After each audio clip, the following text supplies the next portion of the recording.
சிவாஜி அவர்கள் நடித்த அன்பு கரங்கள் படத்துக்கு வாலி அவர்கள் பாடல் எழுதுவதாக அவர் பெயர் தாங்கிய முழு பக்க விளம்பரம் நாளேடுகளில் வெளியான அன்று தாழம்பூ படப்பிடிப்பு நடந்து கொண்டு இருந்துச்சு.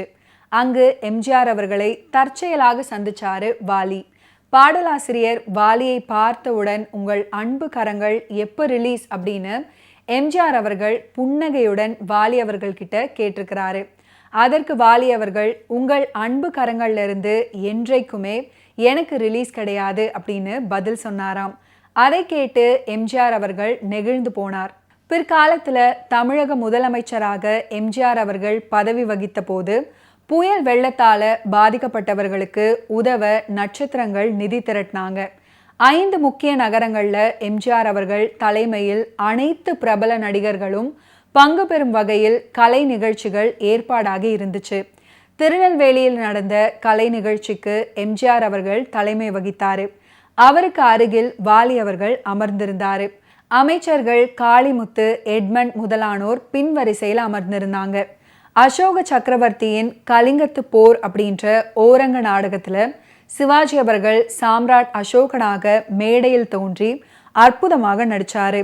அந்த ஓரங்க நாடகம் முரசொலி மாறன் அவர்கள் அன்னையின் ஆணை படத்துக்காக எழுதியது. சிவாஜி அவர்கள் தனக்கே உரித்தான வசன உச்சரிப்பாலும் நடிப்பாலும் வெகுவாக பலரையும் கவர, அப்போது வாலி அவர்கள் உடனே எம்ஜிஆர் அவர்களிடம், அண்ணன் சிவாஜி மாதிரி ஒரு நடிகர் இந்த சகாப்தத்தில் வேறு யாரும் இல்லை, என்ன ஒரு நடிப்பு பார்த்தீங்களா அப்படின்னு சொல்லியிருக்காரு. சிவாஜி அவர்களுக்கு அடுத்ததாக நடிகர் முத்துராமன் அவர்களையும் சொல்லலாம் அப்படின்னு பதில் சொன்னாரு எம்ஜிஆர் அவர்கள். அதுக்கப்புறம் எம்ஜிஆர் அவர்கள் தலைமை வகித்து பேச மேடைக்கு சென்று விட்டாராம். உடனே வாலி அவர்களின் பின்னால் அமர்ந்திருந்த அமைச்சர் எட்மண்ட் அவர்கள், என்னங்க வாலி, சிவாஜி அவர்களின் நடிப்பை புகழ்ந்து எம்ஜிஆர் கிட்டேயே பேசிட்டீங்களே, உங்களை பற்றி தப்பாக நினச்சிக்க போறாரு அப்படின்னு வாலியிடம் சொன்ன பிறகுதான் அவருக்கு நாகரிக குறைவான முறையில் நடந்து விட்டோமோ அப்படின்ற சந்தேகம் தோன்றியதாம். இருந்தாலும் எம்ஜிஆர் அவரை தவறாக எடுத்துக்கொள்ளாமல் அவரிடம் தொடர்ந்து அன்பு பாராட்டினாராம். இதே போன்று ஒரு முறை சிவாஜி அவர்களிடம் எம்ஜிஆரை பாராட்டி பேசியிருக்காரு வாலி அவர்கள். எம்ஜிஆர் முதல்வராக பதவியேற்றதும் அவருக்கு ஒரு பாராட்டு விழா நடத்த நடிகர் சங்கம் தீர்மானிச்சிருந்தது. வாழ்த்து மடல் ஒன்றை வாசித்து கொடுக்கவும் ஏற்பாடு செய்யப்பட்டிருந்தது. அப்போது நடிகர் சங்கத்தின் தலைவராயிருந்த சிவாஜி அவர்கள் சங்கத்தின் செயலாளராக இருந்த மேஜர் சுந்தர்ராஜனை வாலியிடம் அனுப்பி எம்ஜிஆர் அவர்களை பாராட்டி வாசித்தளிக்கும் வாழ்த்து மடலை எழுதி வாங்கி வர சொன்னாரு. அந்த வாழ்த்து மடலில் எம்ஜிஆர் அவர்களின் பண்புகளையும் இயல்பான நடிப்பையும் மிகவும் சிலாகித்து வாலி அவர்கள் எழுதியிருப்பாரு. படித்துவிட்டு சிவாஜி அவர்கள் புன்னகைத்தாரே தவிர பொறாமைப்படவில்லை அப்படின்னு வாலி அவர்கள் குறிப்பிட்டிருக்கிறாரு.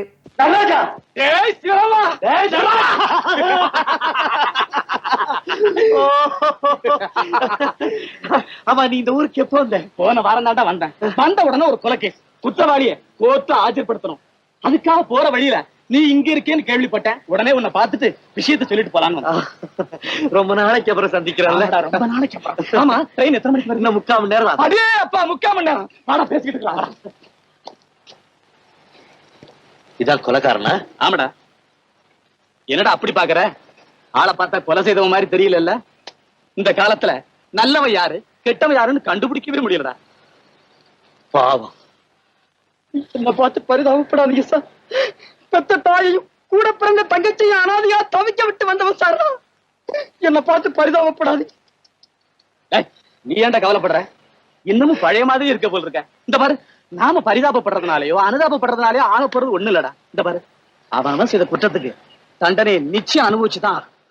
பல்லாயிரக்கணக்கான நடிகர்கள் கொண்ட தமிழ் சினிமா உலகில் 1952ஆம் ஆண்டுக்கு முன்பு எப்படியோ, ஆனால் அதற்கு பிறகு ஒரே ஒருவர் பேசிய வசனங்களை கொண்டும் நடையை கொண்டும் முகபாவங்களை கொண்டும் நடித்து காட்டி வசனம் பேசி நடிக்க சான்ஸ் கேட்டு வந்தார்கள் எல்லோரும். எங்கே நடிச்சு காட்டு அப்படின்னு சொன்னா உடனே ஒவ்வொருவரும் அப்படியாகவே ஆசைப்பட்டு உணர்ந்து உள்வாங்கி நடிச்சாங்க. சான்ஸ் கிடைத்து வெற்றியும் பெற்றிருக்கிறார்கள். அந்த ஒரே ஒரு நடிகர், ஒரே ஒரு சாய்ஸ், நடிகர் திலகம் சிவாஜி கணேசன். சினிமாவிலையும் சரி வாழ்க்கையிலும் சரி யாராவது கொஞ்சம் நடித்து விட்டால் பெரிய சிவாஜி கணேசன் நினைப்பு அப்படின்னு தான் சொல்லுவோம். சிவாஜி அவர்களை ஓவர் ஆக்டிங் அப்படின்னு சொன்னவங்க கூட நடிப்புக்கான முகவரியாக, நடிப்பின் கூகுளாக, நடிப்பின் டிக்ஷனரியாக சிவாஜி அவர்களை தான் உதாரணம் சொல்லுவாங்க. சிகரம், இமயம், திலகம் அப்படின்னு எதை சொன்னாலும் கட்டுக்குள் வராத பிரம்மாண்ட நாயகன் சிவாஜி அவர்கள். கிட்டப்பாக்கள், சின்னப்பாக்கள், பாகவதர்கள் எனும் காலத்துக்கு அப்புறம் ஒரு நடிகருக்கு முதல் தேவை உடல் மொழி அப்படின்ற பாடி லாங்குவேஜ் அப்படின்றதை படத்துக்கு படம், காட்சிக்கு காட்சி நிரூபித்து உணர்த்திய உன்னத கலைஞன் சிவாஜி அவர்கள் அப்படின்றதை வரலாறு சொல்கிறது. சின்ன பிள்ளையா இருக்கும்போது நம்ம வீட்டுக்கு பின்னாடி இந்த மாதிரி ரயில்வே லைன்ல பேசிக்கிட்டே பள்ளிக்கூடத்துக்கு போமே. எங்க இப்ப நட பாக்கலாம்.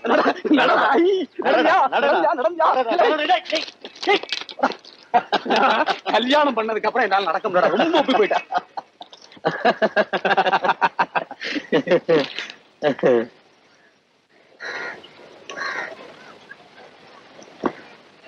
ராஜ், டேய் நீ போலீஸ் ஆபீசர் தானே? என்னடா சந்தேகம்? உன்கிட்ட ஒரு சந்தேகம் கேட்கிறேன், சொல்றியா? தாராளமா கேள்றா.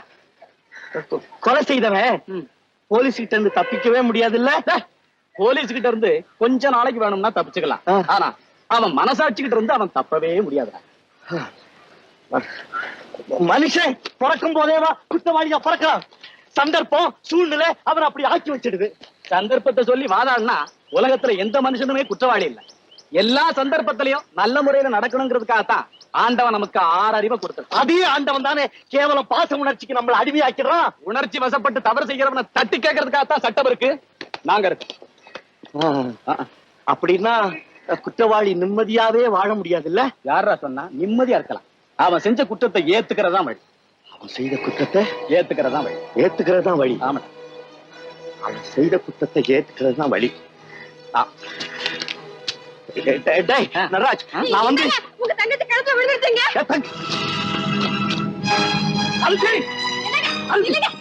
எங்க போறீங்க? அண்ணா என்ன பலே, உடம்பெல்லாம் நடுங்குது, முகமெல்லாம் வேத்து கொட்டது, கண்ணு கலங்கி போச்சு. அடாடா, தங்கச்சி மேல என்ன பாசம், என்ன பாசம். என்ன சொல்ற? உங்க தங்கச்சிக்கு ஒண்ணும் ஆகல. இன்ஸ்பெக்டர் கிட்ட உண்மையை சொல்லி நீங்க எங்க ஆபத்துல மாட்டிக்கு போறீங்களோன்னு தான் பொய் சொன்னேன். இல்ல அண்ணா, நான் உண்மையை சொல்லியிருந்தா என் குற்றத்துக்கு தண்டனை கிடைக்கும், என் மனசுக்கு நிம்மதி கிடைக்கும். நீங்க போயிட்டு அந்த குடும்பமே கெட்டு போயிடுமே. என்ன போல குற்றவாளிகள் நிறைஞ்சு போயிட்டா இந்த உலகமே கெட்டு போயிடுமே. இரும்புல இருந்து உண்டாகிற குறி இரும்பையே அழிக்கிற மாதிரி என் கோபம் என்னையே அழிச்சிடுச்சு அண்ணா. வேண்டாத நியாயத்தை பேசி உங்க தங்கத்தின் வாழ்க்கையை கெடுக்காதீங்க. அவ வாழணும், அதை மறந்துடாதீங்க. போங்க. போடாத வேஷமே இல்லை. ஏழை, பணக்காரன், காதலன், கணவன், ராஜா, மந்திரி, புலவர், அப்பாவி அப்படின்னு சாதாரணமாக பட்டியலிட்டு விட முடியாது. ஏழை அப்படின்னா எது மாதிரியான ஏழை? ஒவ்வொரு விதமான ஏழைக்கென உடல் மொழியை உடையாக மனதில் வைத்து போட்டுக்கொள்ளும் மகா கலைஞன். பணக்காரன் அப்படின்னா கர்வமான பணக்காரனா, குடிகார பணக்காரனா, அன்பான பணக்காரனா? அதற்கு தகுந்த மாதிரி சிவாஜி எனும் 5 அடி உயரக்காரர் ஆள் மாற்றுகிற ரசவாதமெல்லாம் இந்திய துணை கண்டம் வரை தேடினாலும் கிடைக்காது. பார் மகளே பார் படத்திலையும் பணக்கார சிவாஜி தான். உயர்ந்த மனிதன் திரைப்படத்திலையும் அப்படிதான். வசந்த மாளிகையிலும் ஒருவித பணக்காரர் தான். அவன்தான் மனிதன், பணக்காரனும் வேறு வகைதான். ஆனால் ஒரு பணக்கார கேரக்டரை இன்னொரு பணக்காரத்தனத்துக்குள் புகுத்த மாட்டாரு அப்படின்றது தான் சிவாஜி அவர்களின் தனி ஸ்டைல்.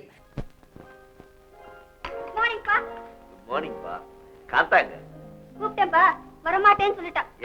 இவளுக்கு உங்க மேல கோவமா? கோபமா? அடாடாடாடா, அதெல்லாம் கூட்டியாரத்துக்குள்ள பட்ட பாடு இருக்கு. அந்த அட்டானா ராகத்துல பாட்டு இருக்கு, அம்பானி இறங்காயனில் புகழேது. அந்த பாட்டை பாடி அவனை பிடிச்சி கிளாப்ஸ் வாங்கி இருப்பேன். அவ்வளவு கஷ்டப்பட்டு கூட்டியாது. என்கிட்ட பாடுறதோட நிறுத்திக்க, குழந்தைகிட்ட பாடி பயமுறுத்தாத அடிக்க. ஏப்பா, அப்பா மேல கோவமா? ஆமா. ஏன்பா?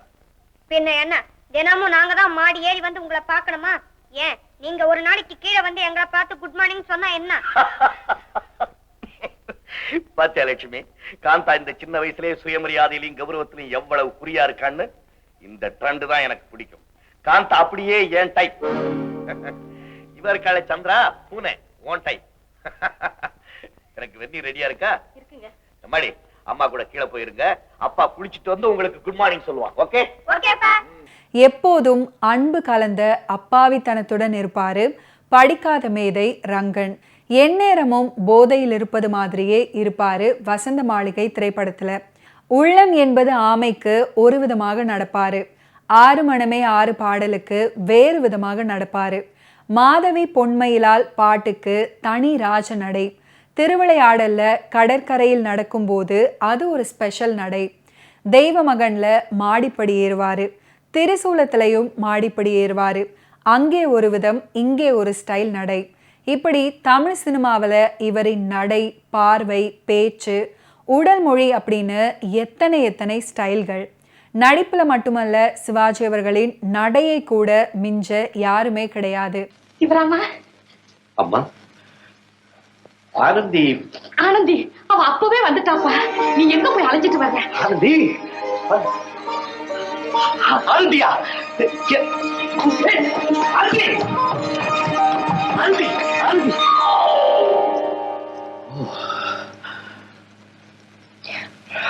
நன்றி சிவராமா. உங்க 2 பேரும் இப்படி ஒண்ணா பாக்குற போது என் மனசு எவ்வளவு சந்தோஷப்படுது தெரியுமா? நீங்க என்னைக்கு இப்படியே இருக்கணும்ப்பா. அம்மா. சிவராமா, தாய் மேல இவ்வளவு பாசத்தோட இருக்கிற உங்களை பெத்தேன்னு தவிர எனக்கு வழக்கம் கொடுத்து வைக்கலப்பா. பெத்தவங்களுக்கு ஒரு தொண்டு வந்துடாம நம்ம குடும்ப பெருமையை நீ காப்பாத்திட்டப்பா, காப்பாத்தி. அம்மா, நம்ம குடும்ப பெருமையை காப்பாத்துறதுக்காக நான் எவ்வளவு கஷ்டப்பட்டேன் தெரியுமா? நீ இல்லாம போயிட்டியம்மா. நீ இருந்து. அம்மா தான் வந்துட்டாங்களே, இனிமே நமக்கு என்ன குறை? சிவராமா, இந்த வீட்டுல என் கண்ணுக்கு ஒரே ஒரு குறை தாப்பா தெரியுது. என்னம்மா? நம்ம ஆனந்திக்கு ஒரு நல்ல மாப்பிள்ளைய பார்த்து சீக்கிரம் கல்யாணத்தை முடிச்சிடுப்பா. ஐயோ, எனக்கு கல்யாணமா? கல்யாணம்? ஏமா கல்யாணம்? ஏன்பா அப்படி சொல்ற? இல்லம்மா, ரொம்ப நாளைக்கு அப்புறம் நீ வந்து சேர்ந்திருக்க. கொஞ்ச நாள் எல்லாரும் ஒன்னா இருந்துட்டு அதுக்கப்புறம் கல்யாணத்தை பத்தி யோசிக்கலாமே. பைத்தியக்கார பிள்ளை. வயசு வந்த பொண்ணை எவ்வளவு நாளைக்குப்பா வீட்டுல வச்சிருக்க முடியும்? சரி சரி, இதெல்லாம் உங்களுக்கு ஒண்ணும் புரியாது. நான் ஏற்பாடு பண்றேன். அம்மா. ஆனந்தி, அடுப்ப கவனிமா. இத வந்துடுறேன். என்னங்க, உங்க அம்மா என்னென்னவோ பேசுறாங்க. என்னால இங்க ஒரு நிமிஷம் கூட இருக்க முடியாது. நான் இப்ப எங்க வீட்டுக்கு போறேன். நீ எனக்காக செஞ்சிருக்க இந்த உதவியை நான் மறக்கவே மாட்டேன். எங்க அம்மா உன்னை ஆனந்தின்னு நினைச்சுக்கிட்டு சந்தோஷமா இருக்காங்க. அவங்க சந்தோஷத்துல மண்ணள்ளி போட்டாத நான் சொல்றத கேளு. என்ன பாருங்க, எனக்குன்னு ஒரு மனசு இருக்கு, அதுக்குன்னு ஒரு ஆசை இருக்கு. என்னால எப்போ இப்படி இருக்க முடியாதுங்க. குழந்தை மாதிரி பேசாத. யாரு உன்னை என்ன நினைச்சா என்ன? எனக்கு நீ அண்ணன் தானே. எனக்கு நீ அண்ணன் தானே. போய் தானே போ. இசையரசி பி. சுசீலா அவர்கள் அன்பு கரங்கள் திரைப்படத்துக்காக ஒரு சில பாடல்களை பாடியிருக்காங்க. அதுல ஒரு அற்புதமான பாடல் தான் ராமனுக்கே சீதை அப்படின்னு தொடங்கக்கூடிய பாடல். இந்த பாடலுக்கு உண்டான வரிகளையும் வாலி அவர்கள் தான் எழுதியிருக்காரு.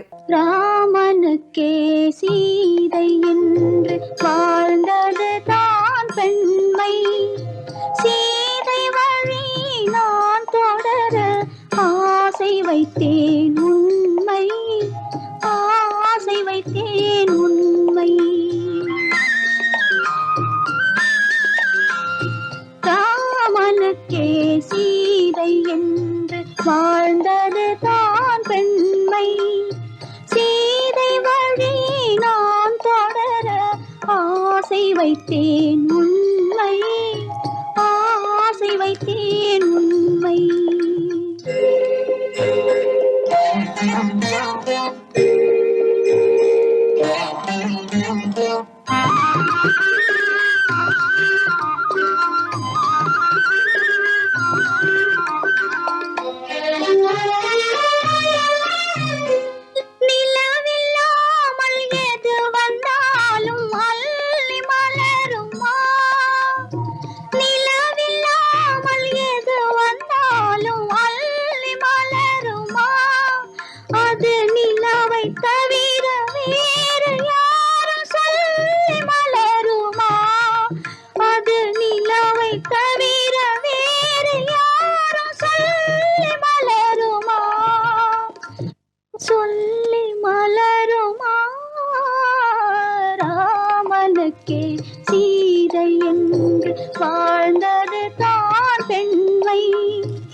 உறவு என்ற நூலெடுத்து உயிர் மலரை தொடுத்தேன்.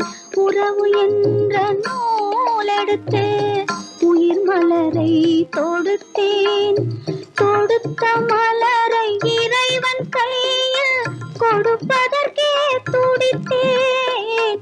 தொடுத்த மலரை இறைவன் கையில் கொடுப்பதற்கே துடித்தேன்.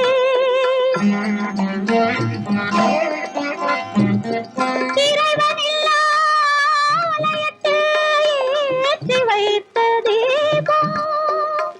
இறைவன் இல்லா ஆலயத்தில் ஏற்றி வைத்த தீபம். இரவு பகல் எரிவதனால் எவருக்கென்ன லாபம்? இரவு பகல் எரிவதனால் எவருக்கென்ன லாபம்? சினிமாவை காமெடி படம், குடும்ப படம் அப்படின்னும், காதல் படம் அப்படின்னும், ராஜகாலத்து படம், புராண படம், பழிவாங்கும் படம் அப்படின்னும், பாசத்தை உணர்த்தும் படம் அப்படின்னும் பிரிக்கலாம்.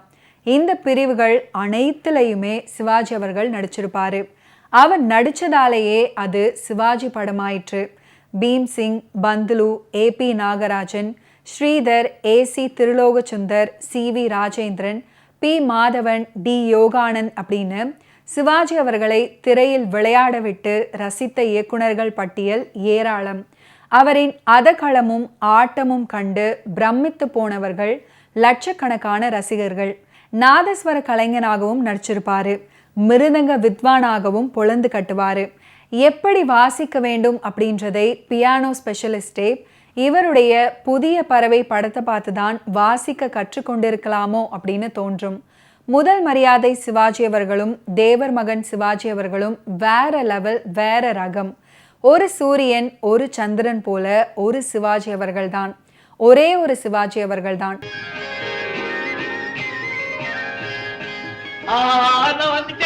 வந்துட்டேன். திவாலி திவாலி திவாலி திவாலி. நவருங்க. அம்மா, நான் தான் ராஜாவா, நீங்க 2 பேரும் மந்திரியா?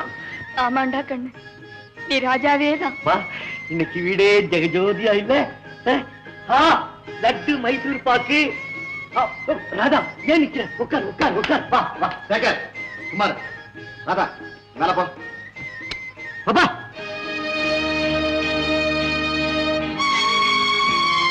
அண்ணனுக்கு எப்பவும் தீபாவளி தான், அதனாலதான் படபடன்னு பேசுறான். அம்மா, ஏம்மா அழுகுற? நீ அழுதுன்னா எனக்கும் அழுக வந்துடும்.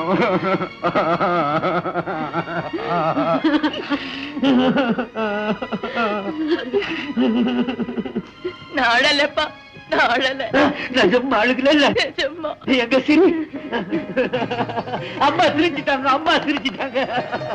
அம்மா, நானே எல்லாருக்கும் லட்டு கொடுக்கட்டுமா? கொடுப்பா, உன் கையாலேயே கொடு. அண்ணி தான் நல்லவங்க, அதனால அவங்களுக்கு தான் நிறைய லட்டு. அண்ணன் அடிப்பான், அவனுக்கு ஒரு லட்டு தான். இது என் தங்கச்சி, அதனால இதுக்கு தான் நிறைய. இல்ல, தம்பி வர்றான். அதோ மாமா பையன். இப்ப நீ என்ன வேணா பேசலாம்ப்பா. விச்சு மாமா, டேய் இந்தா உனக்கு 1, மாமிக்கு 4. மாமிக்கு சாமின்னா ரொம்ப பிடிக்குமே. ஆமா, அதுக்கு 8. ஓகே வியூவர்ஸ், இன்னைக்கு நிகழ்ச்சியில நடிகர் திலகம் சிவாஜி கணேசன் அவர்களின் ஃபிலிம் கெரியர்ல நடந்த பல இன்ட்ரெஸ்டிங்கான விஷயங்களை நீங்க பார்த்து தெரிஞ்சிருப்பீங்க. மீண்டும் அடுத்தடுத்த எபிசோட்ஸ்ல சந்திப்போம். நன்றி, வணக்கம்.